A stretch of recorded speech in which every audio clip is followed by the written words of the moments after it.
I'm Mayor David Black, and welcome to City Happenings. Earlier, we heard from the city engineer about the importance of the recent land purchase next to the River City complex. I'll give my thoughts as well. Sump Library teams with Anderson Grove Elementary to help bring technology to the classroom. And the VA announces a new program that finds homeless veterans places to live. Please enjoy these stories in City Happenings for the week of February 4th. Thanks, Mayor Black. The city purchased land right next to the west side of the River City complex. It will be used to build a new public works building that has been sorely needed. The one thing within city government that touches every single resident is public works. Snow being cleared, water systems being maintained, roads being maintained, that's public works. If there is just one service that affects everybody, it's public works. And if people would take time to actually realize the facilities they operate out of, it's, I'll almost say, shy of a miracle that these guys can do their job with the facilities we have. With the growth Papillion has had, we're probably 10 years late on this project. This project will set the stage for public works for the next literally 50 years, I believe, 30 to 50 years. So that's what type of decision this was. So from a public works perspective, critically important. We have some equipment, a couple of fire trucks, we can't even get into the garage. When they need to work on that truck, we're either purchasing additional equipment to take over to the fire department so they can work on that truck, which is a cost, or they're working on it outside. And think about doing that in the winter.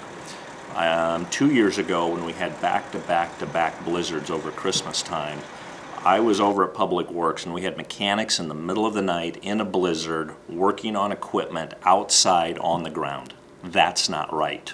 So for a lot of reasons, this has been needed, and it's the behind the scenes that people don't see. But yet, it's this job that impacts every single citizen. So important from that reason.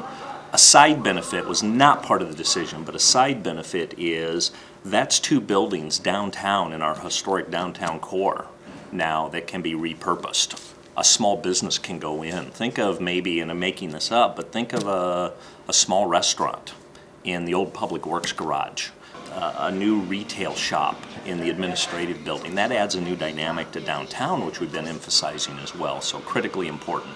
From a practical perspective, the piece of land that came up was a huge opportunity.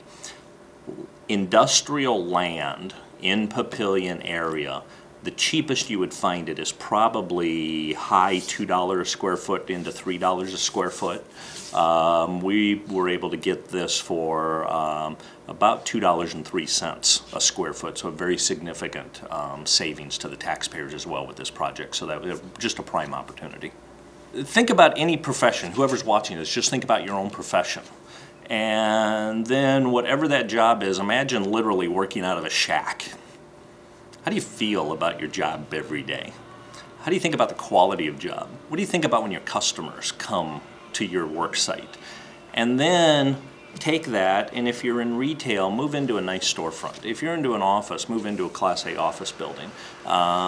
If you're in a service area, move into a modern garage.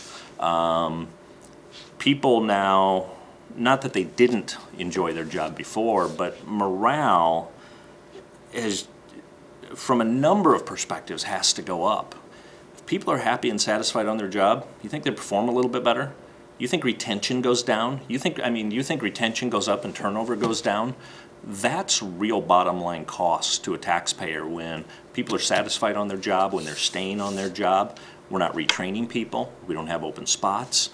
People are doing good work. That directly translates to cost. Sump Library teamed with Anderson Grove Elementary for a Reading to Succeed program last spring. One side benefit is the technology it brought to the classroom. Here we have this author who's in another state that there's no way that financially we could afford to bring her here, but yet they're getting her expertise They got, I would say, a good background in a sense of how she developed her story. She's emailed me and sent me information ahead of time, and then we had the kids kind of research her questions as they're going through the book, and then they had a collaborative talk back and forth, and the students loved it. And without the technology in the classroom and without a good understanding of how to incorporate it, this would have never happened. So, and even now, Sheila still emails, we correspond, there's information that we've sent to her so she can kind of look at to see where the kids' thoughts are at, and it's been just a tremendous opportunity. After this program, this has taken place, trying to see, okay, we have this under our belt, we have a good sense of how it works, now how can we continue to keep this going? Everything that we do we still have to be meeting the needs and making sure that the children are achieving the objectives that we have planned out for the school district, and that's first and foremost the most important thing that we have to do.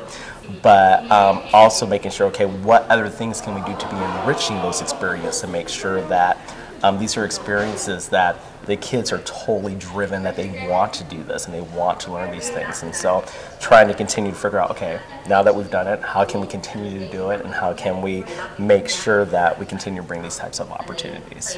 The VA offers a new program to find stable housing for homeless veterans. This new program is changing the model of grant per diem. Our old grant per diems were more kind of residential, group home, living situations, or may have been independent units in a larger facility. This model is what's referred to as a transition in place model, where the agencies that receive this funding are going to help veterans establish housing in an apartment, and at the end of the transitional housing period, which could be up to 2 years, the veterans remain in that apartment and the services stop. Normally, they have to leave their housing situation at the end of the transitional housing. So we're hoping that this will help people really create stable roots in the community, really establish a relationship with the landlord, help all those things that help someone stay housed stably over a period of time. In transitional housing, we focus on 3 things.